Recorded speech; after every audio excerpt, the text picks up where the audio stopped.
Imagine a mathematical puzzle that, the world's top scientists actually solved 40 years ago. Right, they had the formula. Exactly. They knew the exact formula to fix the problem. They published the papers, the peer review was flawless, and everyone agreed it worked. But there is a catch. There's always a catch. Always. To actually manufacture the solution and distribute it, it would cost the United States roughly $3 trillion every single year. So, the solution was just locked in a drawer, completely useless to the average person. Just economically impossible. Yeah, mathematically impossible. Now imagine waking up this morning to find out that a new manufacturing process just dropped the cost of that exact same world-changing solution from $3 trillion down to about a penny. Which is wild. Right. The science didn't change at all. The access did. And that shift in access from structurally impossible to just, universally available is the seismic event we are living through right now. It is, it's the invisible earthquake happening underneath the floorboards of every school in the world. Which brings us to our focus today. Welcome to this deep dive. Today, we're taking you through a truly fascinating, heavily data-driven, and honestly profoundly prophetic policy manifesto. It really is. Yeah, it's titled The Educational Commons, written by independent researcher Zachary David Enfield. And, the mission for our conversation today is to unpack Enfield's central radical premise. What's the big one? A huge one, that human classroom teachers will be obsolete as primary cognitive instructors within 20 years. Replaced entirely by a maintained public artificial intelligence infrastructure. But before anyone's mind immediately jumps to, like, a dystopian sci-fi movie with cold robots marching down school hallways, we really need to frame this the way the author does. Right, it's not the Terminator. Exactly. This is an optimistic roadmap. It is a highly structured, verifiable path to solving the oldest, most intractable inequalities in human education. And context is everything here. We have to set the stage for you. Today is May 2026. That means the absolutely mind-bending, rapid AI developments of 2024 and 2025 are not some distant theoretical future. No, they're our past. Right, our immediate documented past. The data we are going to look at is verifiable right now. But to understand why Enfield believes a high-tech AI solution is the only way forward, we have to start by looking at, well, the dirt beneath our feet. The foundation. Yeah. We have to look at his brutal, unsparing assessment of how our current physical schools are actually funded. Because the thesis here is that the system is fundamentally broken right down to the ZIP code. He calls our current funding model the purchasing lottery. And, the numbers he pulls from the U.S. Department of Education and the NEA for the 2024-2025 fiscal year, they paint a very clear, very uncomfortable picture. Let's get into those numbers. So the national average per student K-12 expenditure was $17,840. But looking at a national average is like looking at the average temperature of a hospital where half the patients have a fever and the other half have hypothermia. Right. The average looks perfectly healthy on paper. Exactly. But it completely obscures the extremes. And let's talk about those extremes because they are staggering.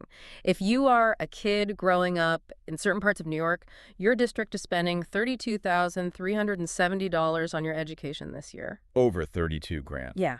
If you are in Washington, D.C., it's over $30,000. But then, drive across the country. If you happen to be born in Idaho, your district is spending $11,578. A massive drop. Huge. Tennessee, Arizona, they are hovering just under $12,000. We are talking about the exact same nation, the same federal constitution, the same global economy. But the funding for a child's brain varies by nearly a factor of 3, purely based on the geographic coordinates of their bedroom. And the structural implication here is just profound. Enfield argues that because of this localized property tax funding model, education in this country is not treated as a foundational human right. No, it's treated like a localized GoFundMe. That's a great way to put it. You receive exactly the caliber of cognitive development that your immediate neighbors can afford to buy for you. Think about what that actually looks like on a Tuesday morning for a teenager. The $32,000 district has a dedicated STEM center, high-speed broadband that never drops, a library with subscriptions to elite academic journals, and a 3D printing lab. And the other kid. The $12,000 district has a biology textbook from 2014 that still says Pluto is a planet, a roof that leaks into a bucket in the hallway, and 35 kids crammed into a room with a teacher who is paying for whiteboard markers out of her own pocket. And that disparity leads to the analytical core of Enfield's critique. Society builds these two vastly different environments, funds them at a 3-to-1 ratio, and then at the end of 12 years administers the exact same standardized tests. Amen. We look at the SAT scores, the NAEP scores, college readiness metrics, and we compare them as if the starting conditions were equal. I mean, it's like comparing crop yields between two farmers or, forcing two runners to run a race. Right. Like, one runner is wearing state-of-the-art track spikes and the other is wearing lead boots. But at the end of the race, we only judge the finish times. We point to the runner in the lead boots and say, wow, you really need to work harder. Your work ethic is terrible. It's an absurd, almost cruel It metric. really is. We are weighing these students on completely different scales, but reporting the numbers as if gravity works the exact same way in both ZIQ codes. Which is why Enfield introduces this concept of the plumb line, a common plumb line. Now, I really want to drill down on this because whenever the phrase national standard or common curriculum gets thrown around in policy circles, people immediately panic. Oh, absolutely. They freak out. Yeah, the fear is always that some central authority is going to flatten everyone, erase local culture, and force every kid into a generic gray box. Enfield is intensely aware of that fear, which is why he defines the plumb line very carefully as a common floor, not a forced ceiling. Common floor. Right. Think of a literal plumb line in construction. A piece of string with a weight on the bottom. It doesn't tell you how beautiful the house needs to be. It doesn't dictate whether the wall should be painted blue or red, or whether you should build a Victorian or a modernist home. Right. It's just physics. Exactly. All the plumb line does is provide an undeniable law of physics. It tells you if the foundation is straight. If it's compromised, gravity will find out. Precisely. In Enfield's model, the educational plumb line is a shared national digital learning infrastructure. It is a baseline of rigorous peer-reviewed curriculum, knowledge, and skills that is guaranteed to every single student, whether they live in a Manhattan penthouse or a rural trailer park in Appalachia. It assures that no child is structurally trapped beneath the standard of basic modern literacy and numeracy. But the local community still owns the architecture of the house above that floor. Okay, that makes sense. So the plumb line does not erase cultural identity. Not at all. If a district in coastal Maine wants to spend their elective hours focusing on marine biology and the maritime economy, they build that on top of the floor. If a district in Texas wants to heavily integrate agricultural science, they do that. The plumb line just guarantees that both the kid in Maine and the kid in Texas have the exact same mastery of calculus and reading comprehension before they start building their respective houses. Exactly. Okay, so if this wildly unequal funding is the structural flaw in the building, Enfield argues that the physical textbook is the faulty wiring inside the walls. Like, if we actually want to build this common floor, we can't do it with paper. He says we have to completely destroy our concept of the textbook. We really do. We have to understand the physical textbook for what it actually is, a frozen object. Right. The moment a publisher hits print, that knowledge is trapped in amber. Let's look at the life cycle of a textbook in the current broken system. Walk me through it. A district finally scrapes together the funds to buy a new chemistry book. It arrives in the classroom. Over the next 5 years, major breakthroughs occur in material science.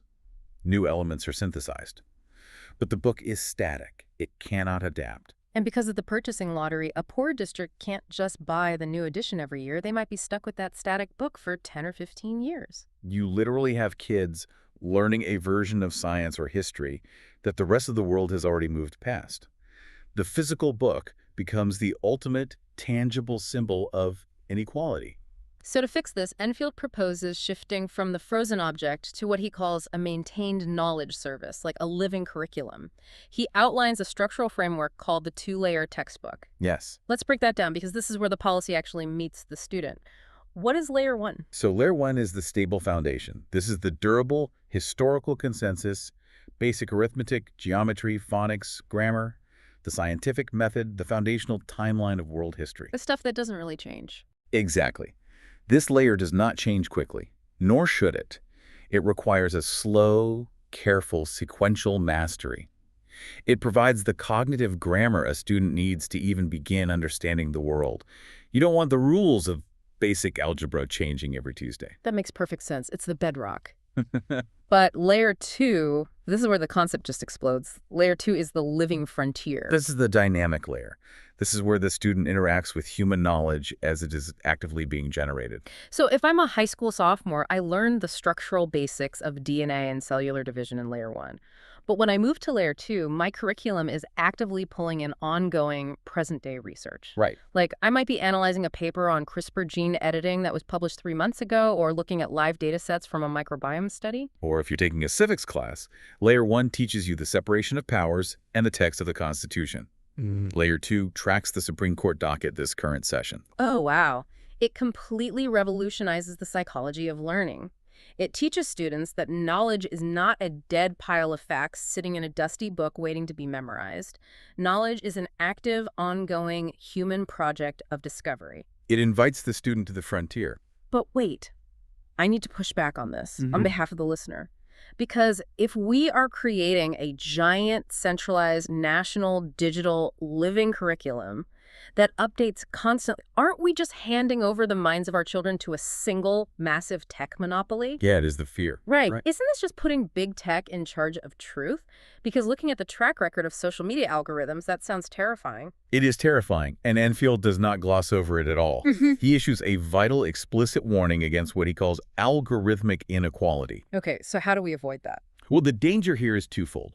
First, as you mentioned, the danger of a corporate monopoly dictating truth. But second, the danger of digitizing the purchasing lottery. Oh, like a premium tier versus a free tier. Exactly. If we just let wealthy districts buy the premium ad-free ultra-smart Layer 2 from a massive tech corporation and poor districts get a glitchy, ad-supported, hallucination-prone free version, we have solved absolutely nothing. We just swapped physical inequality for digital inequality. So how does he propose we govern this thing? Because it sounds incredibly vital. He argues that the educational commons must be treated legally and structurally as a public interest infrastructure. It cannot be a proprietary corporate black box where the algorithm is a trade secret. It must be governed with the strictness of a public utility. Like the interstate highway system or the water supply? Precisely. Enfield outlines a very specific governance architecture. Okay. First, radical transparency. Every single update to the living curriculum must be version tracked. Okay. Anyone, a parent, a journalist, a researcher, must be able to look at the code and see exactly what changed from yesterday to today and who authorized it. Second, meticulously cited sources. The AI cannot just generate an assertion. It must trace its reasoning back to primary peer-reviewed documents. What about privacy? Because if an AI is tracking a kid's cognitive development day by day, that is a goldmine for advertisers or data brokers. Yeah, that's critical. The infrastructure must operate on a FERPA-compatible privacy architecture. Remind me, FERPA is? It's the Family Educational Rights and Privacy Act. It's the federal law that protects the privacy of student education records. In this new model, student interaction data cannot be monetized, it cannot be sold, and it cannot be used to train commercial models outside the public commons. So it's totally ring-fenced. Yes. The algorithms themselves must be subject to independent, open-source audits to test for ideological bias or blind spots. It is a shared public asset governed for truth and access, strictly walled off from the corporate mammon profit motive. Okay, so let's say we successfully build this. We have a perfectly equalized, brilliantly updated living curriculum. We've solved the material inequality. Right. But materials alone don't teach the child. You can drop the greatest, most interactive digital textbook in front of a struggling third grader, and if they don't know how to read it, it's just a glowing screen. Exactly. The holy grail of education isn't the book. It's the tutor. Yes, it's personalized, one-on-one teaching. Which leads us to a 40-year-old math problem that just got solved overnight. To understand why AI is about to collapse the K-12 system, we have to travel back to 1984 to an educational psychologist named Benjamin Bloom and his famous 2 sigma problem. I really want to spend some real time on this because understanding the 2 sigma problem is basically the skeleton key to understanding everything else Enfield is predicting. What exactly did Bloom do? Bloom and his graduate students wanted to find the absolute maximum potential of human learning. They wanted to know what happened if you optimized instruction completely. So they ran a series of highly controlled clinical studies comparing 3 different educational conditions. Okay, 3 conditions. What was the first one? The first condition was the conventional classroom. This is what we all know, one teacher lecturing to about 30 students. Students take a test at the end of the unit, they get a grade, and the class moves on to the next chapter, regardless of who failed. Right. The industrial conveyor belt. Exactly. The second condition was something called mastery learning. It was the same physical setup, one teacher, 30 kids. But the pacing changed. How so? A student had to score an 80 or 90% on a formative assessment, proving they had mastered the unit before they were allowed to move on. If they failed, they got corrective feedback and tried again. Which makes logical sense. I mean, don't build the second floor until the first floor is dry. Precisely. But the third condition is where history was made. The third condition was one-on-one tutoring combined with mastery learning. One expert human tutor sitting next to one student, guiding them through the material until they achieved absolute mastery, adapting to every single misconception in real time. And the results of that third condition? They broke the scale. Literally. Yes. The students who received one-on-one tutoring performed 2 standard deviations above the average student in the conventional classroom. In statistical terms, that is a 2 sigma effect. Let's visualize what a standard deviation actually means in the real world for a listener who, hasn't taken a stats class recently. If we imagine a bell curve, say a massive group of students lined up by their test scores, the massive hump in the middle is the average. That's the 50th percentile. Correct. Moving 1 standard deviation to the right pushes you past the bulk of the curve up to roughly the 84th percentile. Okay. Moving 2 standard deviations to the right pushes you to the extreme thin tail of the curve. It pushes you to the 98th percentile. Wait, meaning the average student, just a totally normal baseline kid who received one-on-one tutoring, was suddenly outperforming 98% of the kids in the normal classroom. Yes, it turned average kids into the top 2%. That is unbelievable. In the field of educational research, an intervention that produces an effect size of 0.4 standard deviations is considered a massive paradigm-shifting success. We redesigned entire school districts chasing a 0.4 effect size. And Bloom found a 2.0. He found a 2.0. It was a 5-fold increase over our definition of excellent. Suddenly, humanity possessed the exact blueprint to create near-perfect educational outcomes for almost every child on Earth. So why didn't we? I mean, if we knew how to turn 98% of kids into academic superachievers in 1984, why does the modern school system still look exactly like Condition 1? The cost barrier. Yeah. It was economically fatal. Bloom called it a problem because he realized immediately that providing a dedicated, highly trained human tutor for every single student was simply too expensive for any society to bear. Let's do the math on that today. Okay, you take the average teacher's salary, factor in benefits, pension, and administrative overhead. An hour of human instructional time costs roughly $50 to $75. And there are roughly 48.8 million public K-12 students in the United States. Exactly. Multiply 48.8 million students by, say, 5 hours of tutoring a day at $50 an hour over a 180-day school year. You arrive at an annual cost of $2.2 to $3.7 trillion. Trillion, with a T. With a T. That is more than the entire gross domestic product of most countries. It's insane. It is roughly 8 to 13% of the entire U.S. GDP spent on K-12 labor alone.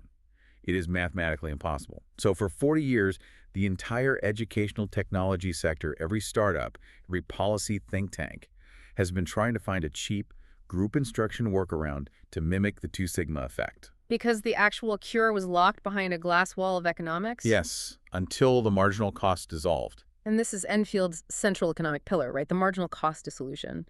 Over the past 3 years, the cost barrier of one-on-one tutoring didn't just slowly decline, it evaporated entirely. It evaporated. Let's explain the mechanics of how that evaporation actually happens, because I think a lot of people see headlines about AI companies spending billions of dollars on supercomputers and massive GPU clusters, and they think, well, AI is incredibly expensive. How does that translate to cheap tutoring? You have to separate the cost of training the AI from the cost of inference. Inference is the AI actually generating an answer for a user. Okay, training versus inference. Yes, a frontier model like a GPT-4 or a Gemini might cost hundreds of millions or even billions to train. But once that model is trained, it becomes a piece of software. The cost of running it, the inference, is measured in tokenomics. Generating 1,000 words of text costs fractions of a cent. Oh, wow. Because these massive tech companies are amortizing that initial training cost across hundreds of millions of global users simultaneously, the per-hour cost drops through the floor. It's like finding a cure for a terminal disease, but it costs $1 billion a pill so no one can have it. Then suddenly, the patent expires, the formula goes open source, and it costs a penny. The science didn't change, the access did. Exactly. So if a human tutor costs $50 an hour, What does a PhD-level AI tutor cost? Depending on the API architecture, an AI tutor generating conversational real-time responses costs somewhere between 10 cents and $2 per hour. So a 180-day school year of personalized tutoring drops from $70,000 a kid to maybe a few $100. Exactly. Universal AI tutoring for every K-12 student in America drops from trillions of dollars down to roughly 30 to 50 billion annually. Which sounds like a lot, but To put that in perspective, the U.S. currently spends over $800 billion a year on public K-12 education. $50 billion is just a fraction of the current budget. that's incredible. The two sigma problem wasn't solved by discovering a new way for humans to teach groups. It was solved by an entirely new architecture of intelligence that drove the cost of personalized instruction to near zero. That is a flawless economic theory, but I have to play the skeptic here. An economic theory about tokenomics is not the same thing as a child actually learning how to do long division. Fair point. Does interacting with a chatbot actually translate into real measurable learning in the real world? Is it actually as good as human teacher? Because my experience with customer service chatbots makes me want to throw my laptop out a window. That is the essential question. And Enfield does not rely on theory to answer it. He relies on the receipts. He looks at randomized controlled trials, or RCTs, conducted in 2024 and 2025. The gold standard. Exactly. An RCT is the gold standard of scientific evidence. You have a control group and a treatment group, randomly assigned, to isolate the exact effect of the intervention. Okay, lay the receipts on me. Where is the evidence? Let's start at the very top of the academic ladder. Enfield cites a massive study published in Scientific Reports in June 2025 by Keston and colleagues out of Harvard University. They set up a physics trial. Now, crucially, they didn't just compare AI to a boring, monotonous human lecture. Okay, what did they compare it to? They compared an AI tutor against a human employing active learning. What is active learning in this context? Active learning is widely considered the absolute pinnacle of human pedagogy. It's not just talking to the student. The human teacher poses a complex problem, the students struggle with it, they discuss it, and the teacher provides targeted Socratic feedback to guide them to the answer. So it is the reigning heavyweight champion of human teaching methods. Yes.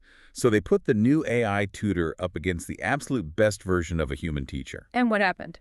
The AI-tutored students outperformed the active learning students by an effect size of 0.73 to 1.3 standard deviations on physics content mastery. Wow. Wait, let me make sure I'm wrapping my head around that. We said earlier that an effect size of 0.4 is a massive success.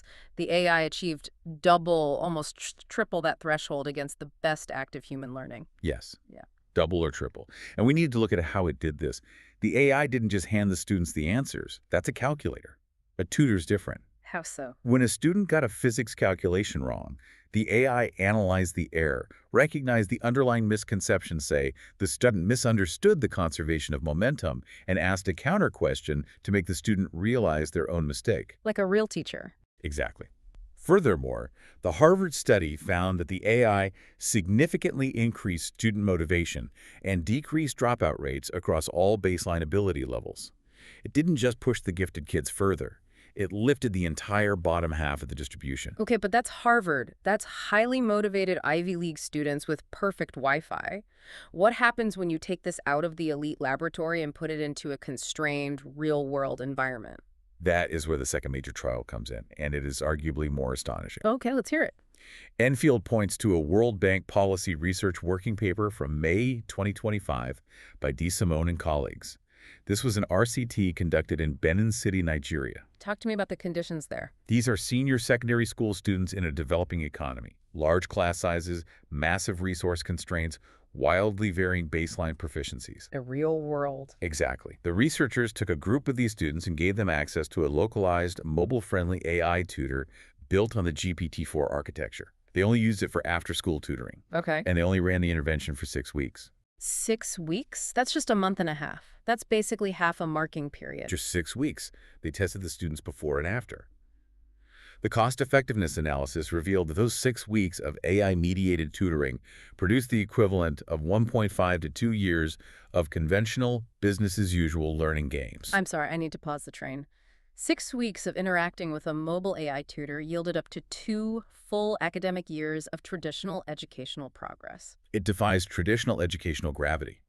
When the World Bank researchers compared this outcome to their massive historical database of educational interventions in developing countries, decades of building schools, training teachers, providing textbooks, this single 6-week AI program outperformed 80% of them. That is mind-blowing. And the most critical finding was that the learning transferred. What does that mean, the learning transferred?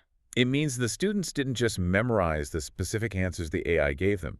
At the end of the year, these students scored significantly higher on standardized exams, covering topics the AI hadn't even directly tutored them on. Oh, wow. The AI didn't just teach them the subject, it taught them how to learn. It modeled metacognition. Okay. If I am looking at this data, if an Ivy League study shows AI doubling the effectiveness of the best human teaching, and a World Bank study shows 6 weeks of AI equals 2 years of normal schooling, I am left with a glaring neon question. I think I know what it is. If the data is this undeniable, why on earth isn't every single school in the country switching to this model tomorrow morning? What is the holdout? The immediate, intuitive assumption most people make is that there's a massive institutional resistance. We assume that school boards and unions are throwing their bodies on the gears of the machine to protect human teachers' jobs from being stolen by robots. Right. It's the classic John Henry versus the steam engine narrative. The humans are fighting off the robots to save their livelihoods. But Enfield's data reveals a completely different and frankly devastating underlying reality. The K-12 system isn't fending off an aggressive AI takeover to protect its vibrant workforce. It's not. No. The reality is that there simply aren't enough teachers left in the building to steal jobs from. Oof. Let's look at the failing labor system data, because the statistics Enfield drops in this section are bleak. As of the 2024-2025 school year, 1 in 8 teaching positions in the United States is either entirely unfilled or staffed by someone who is not certified for that subject. 1 in 8. We are talking about over 411,000 compromised classrooms in America today. That's a massive crisis. And it's not evenly distributed. A wealthy district might still have a full staff, but a high-poverty district is practically hollowed out. And the response from state governments hasn't been to structurally fix the pipeline or dramatically raise salaries to attract talent. Instead, they're just lowering the bar. Exactly. The Learning Policy Institute and the National Center for Education Statistics confirm that 74% of school districts report significant trouble filling open positions.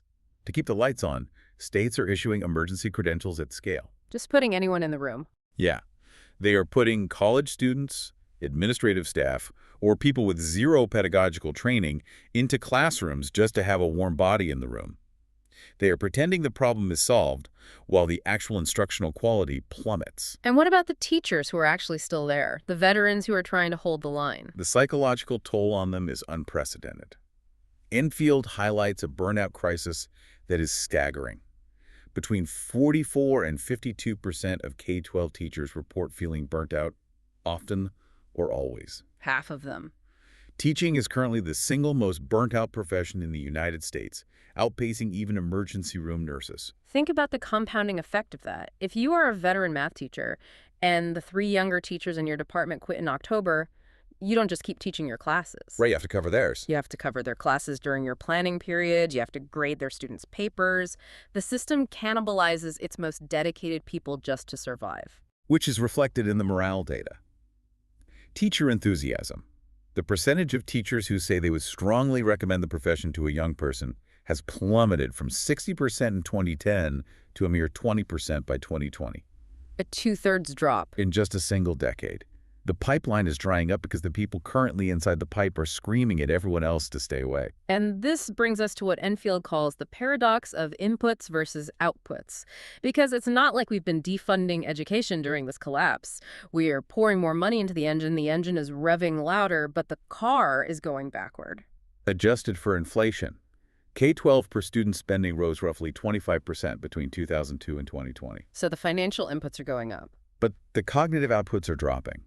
The National Assessment of Educational Progress, often called the nation's report card, shows that in 2024, 45% of high school seniors tested below basic achievement levels in math. Almost half the country is graduating high school without basic math proficiency, despite a 25% increase in funding. Precisely. Yeah. So, to synthesize Enfield's argument here, defending the current human-led configuration isn't protecting a healthy, functional ecosystem from an invading technology. Hmm. It is fiercely guarding a structurally imploding architecture. Right. The human labor system is fundamentally failing to staff itself. The AI isn't aggressively pushing the walls down, the walls are rotting from the inside, and the AI is simply arriving right as they fall. Okay. The staffing collapse is alarming. It's an economic and logistical argument. But Enfield goes somewhere else in his manifesto. He goes to an even darker, more uncomfortable place to argue against preserving the current human-led classroom. Yes. Section 6. It deals directly with the physical safety of the children, and it's a dimension of the policy conversation that almost every politician and union leader avoids because it is so sensitive. It is imperative that we grapple with this data genuinely, neutrally, and directly, just as he presents it.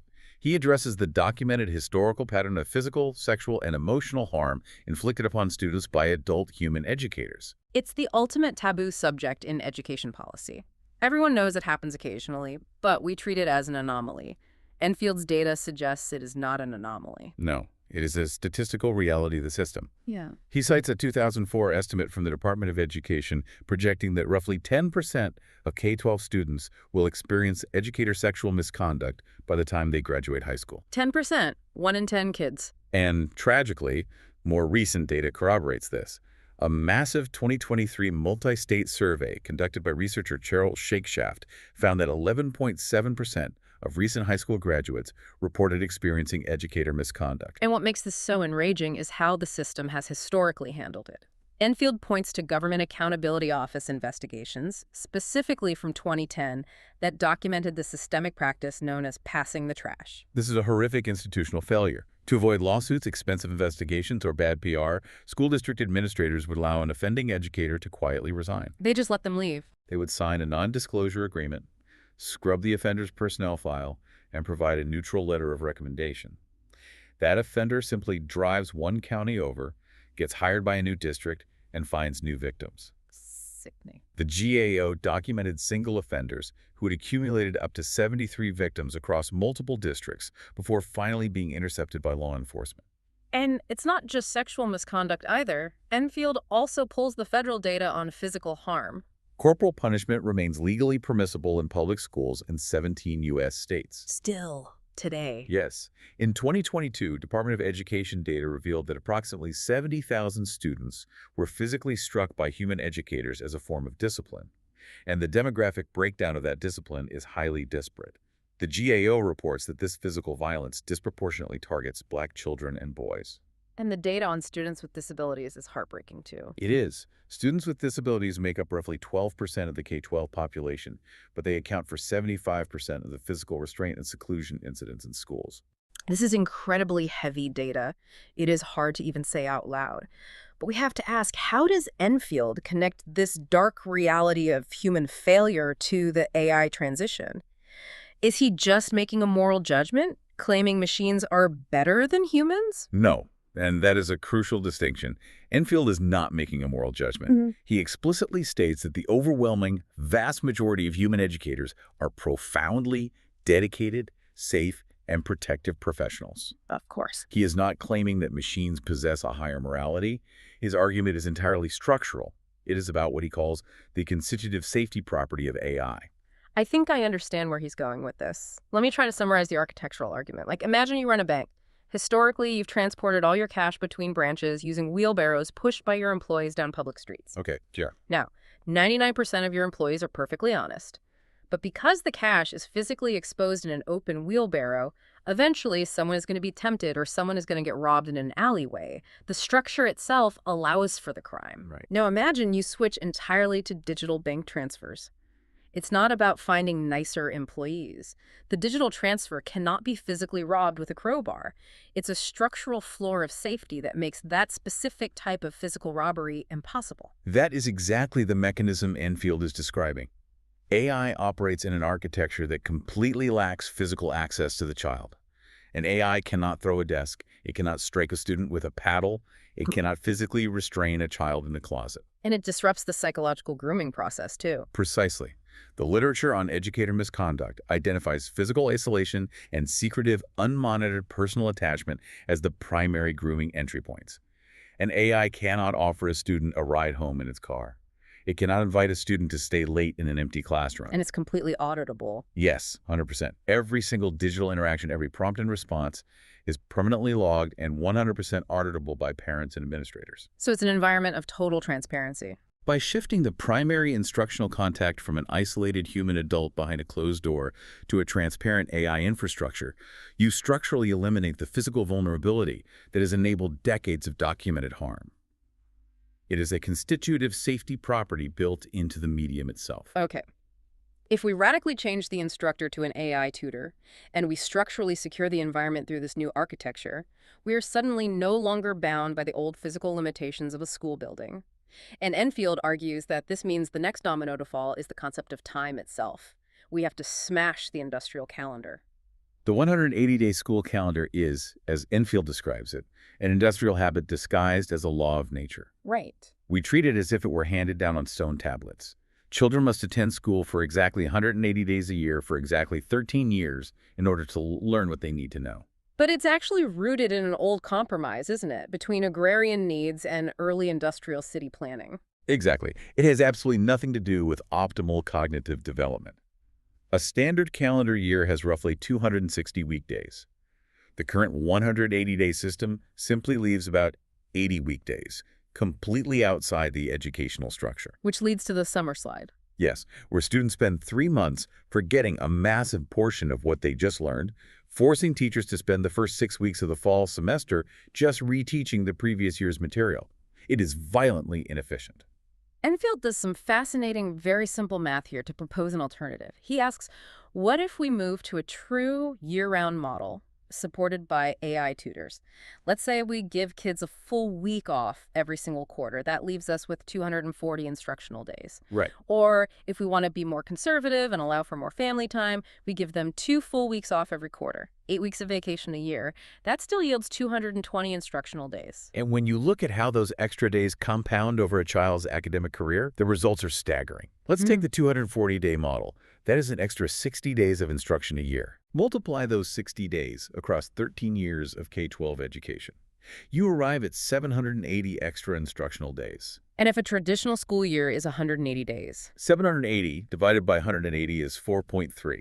You have effectively recovered 4.3 traditional school years of instructional time, simply by eliminating the industrial summer vacation and smoothing out the calendar. Wow. Even the moderate 220-day model recovers nearly 3 full school years. Now, combine that massive recovery of time with the mastery-based advancement we talked about earlier. In the current system, if a kid understands fractions by October, they still have to sit in that chair until June before they're allowed to take pre-algebra. They're held hostage by the clock. But with an AI tutor, the moment the child proves mastery, the AI moves them to the next concept. No waiting. Exactly. When you combine the 240-day calendar with asynchronous, mastery-based AI progression, the timeline compresses dramatically. Enfield's model suggests that the average student could easily complete the entire K-12 academic foundation by age 14 or 16. This is where I have to push back, and I think a lot of listeners would too. Are we just trying to churn out hyper-productive child workers? Like, doesn't a 14-year-old need to just be a kid instead of being pushed into college? Enfield completely agrees with that, and he anticipates that exact critique. His answer is a structural phase he calls the bridge to higher education. Okay, what does that look like? Early graduation from the cognitive baseline does not mean societal abandonment. It is not about forcing children to grow up too fast. It is about removing artificial holding pens. So what does a 14-year-old do in Enfield's world? If a 14-year-old has mastered the K-12 academic foundation, keeping them trapped in a high school classroom reading a textbook simple to run out the clock is a waste of their potential. Right. Instead, they enter publicly funded, highly protected, specialized pathways. They could spend 3 years at a trade school learning advanced robotics manufacturing. They could enter an agricultural science program. They could go to a visual arts conservatory or engage in supervised civic apprenticeships. And this is all publicly funded. They don't take on debt. Because the K-12 system has become so astronomically more economically efficient by utilizing AI tutors, billions of dollars of public savings are generated. Those savings are redirected to make these bridge programs free or near free. We completely eliminate the crushing burden of early college debt. So the student is engaged in meaningful, localized work alongside adult mentors without being forced onto an arbitrary industrial clock. Exactly. It's a beautiful vision. But a system where AI teaches, the calendar is rewritten, and kids graduate at 15 is a total paradigm shift. Naturally, the institutions that control the current multi-billion-dollar system are fighting this transition tooth and nail. Which brings us to the organized labor response and what Enfield critiques as throne protection. We must look impartially at the institutional reality of 2025. The two largest teachers' unions in the country took significant steps regarding AI. The AFT and the NEA. Right. The American Federation of Teachers announced a $23 million grant partnership with Microsoft, OpenAI, and Anthropic. The National Education Association announced a similar, though smaller, partnership with Microsoft. At first glance, that sounds progressive. The unions are engaging with the tech companies. But if you listen to the rhetoric surrounding these partnerships, it is highly defensive. Very defensive. AFT President Randy Weingarten's catchphrase throughout this period was all about keeping teachers in the driver's seat. The message was clear. AI is just a cute tool, but the human teacher remains the primary authority steering the car. Enfield critiques this throne protection language by making a crucial, clarifying analytical move. He separates the institutional function of a union from the educational policy question. What does that distinction mean in practice? It means we have to acknowledge reality. A union's fundamental job, its legal and fiduciary duty, is to protect its members' employment, preserve their wages, and maintain their institutional power. That is their function. So, of course, they're going to demand that human teachers remain in the driver's seat. They're doing their job logically. Right. You wouldn't expect the coal miners' union to write a white paper on the benefits of solar energy. Exactly. However, the educational policy question is entirely different. The policy question asks, what produces the absolute best learning outcomes for the student? And the data shows. As we saw with the RCT data from Harvard and the World Bank, the empirical evidence shows that AI is actually far superior in the driver's seat for direct, individualized cognitive instruction. The answers to the institutional question and the policy question are in direct conflict. He uses this brilliant analogy to explain why this doesn't actually destroy the human teacher. He talks about the calculator, the microscope, and the telescope. Yes. Like, a telescope looks further than the human eye, but it doesn't make astronomers obsolete, it just changes what their job is. Before the telescope, they looked with the naked eye. Now, they interpret the data. You don't have to pretend the naked eye is superior to a telescope just to protect the astronomer's ego. That is the core of his labor thesis. Human dignity does not require technological denial. Discussing what humans actually do in Enfield's model is key. They don't disappear from the school building. Their roles are elevated. Yes. They become mentors, guardians, and coaches. They interpret complex social situations. They mediate disputes. They focus on embodied community and emotional support. A human adult notices when a child comes to school with bruises, or when a teenager is isolating themselves. Which is exactly what almost every teacher actually wants to do. They don't want to just grade multiple choice tests. They want to connect to the kids. The AI transition frees the human to be entirely human, while the machine handles the cognition. But to truly accept that human teachers won't be the primary instructors anymore, we have to look at the terrifyingly steep curve of where AI technology is actually heading over the next 20 years. Because what we have today in early 2026 is incredible, but what's coming is wild. Let's lay out the state of AI in early 2026. Today, frontier AI is already operating at a PhD level across multiple domains. Enfield cites the GPQA Diamond benchmark. What is that? It's graduate-level science physics, biology, chemistry, written by PhD experts. When actual human PhDs take this test, they score between 65 and 74%. Google's Gemini 3 Pro scores 94%. It's blowing past the human experts. Yes. On the frontier math benchmark, GPT 5.4 reached 47.6%. We have AI models achieving gold medal standard performances on the International Mathematical Olympiad. The cognitive capability is already world-class today. Okay, so that's the baseline. But the core of Enfield's 20-year horizon prediction rests on the speed of improvement, the compounding curve. He points to a rigorous study by METR on the task length horizon. They measured autonomous task completion capability, and they found that it has been doubling roughly every 7 months. Let's project that out 20 years, from 2026 to 2046. 20 years is 240 months. Divide 240 by 7, and you get roughly 34 doublings. And human brains are notoriously bad at intuitively understanding exponential compounding. 2 to the 34th power is approximately 17 billion. Wow. That means the capability expands by a factor of 17 billion. What does that actually look like? A task that takes an AI 14 hours today will, by 2046, take a billionth of a second. A billionth of a second. By 2046, a human being acting as the primary cognitive instructor for a subject will be utterly indefensible. The human adult remains in the room as a co-learner alongside the children. The sheer mathematical scale of that 20-year horizon is mind-bending. But after hitting us with all this data, physics, and economics, Enfield ends his policy paper by shifting into an entirely different realm, ancient theology. He really does. Mhm. And it is crucial that we report his views impartially here, simply to understand how he frames this shift.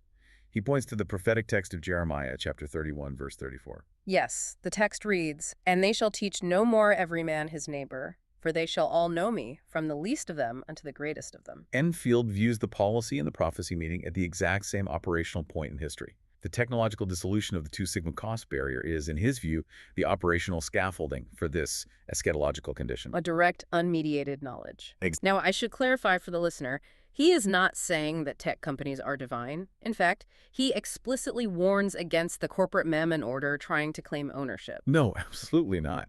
He's arguing that the AI substrate is just the present-day infrastructure that allows this unmediated wisdom to reach every single child equally. Which brings us all the way back to the plumb line. It's the ultimate equalizer, removing the human bottlenecks of ZIP codes and district purchasing power to deliver knowledge directly to the individual mind. It is a profound synthesis. Just to briefly recap this massive journey, we went from the broken purchasing lottery of K-12 funding through the incredible RCT data of AI tutoring, past the crumbling labor system and safety concerns, all the way to a prophetic vision of direct, unmediated wisdom. We covered a lot of ground. We really did.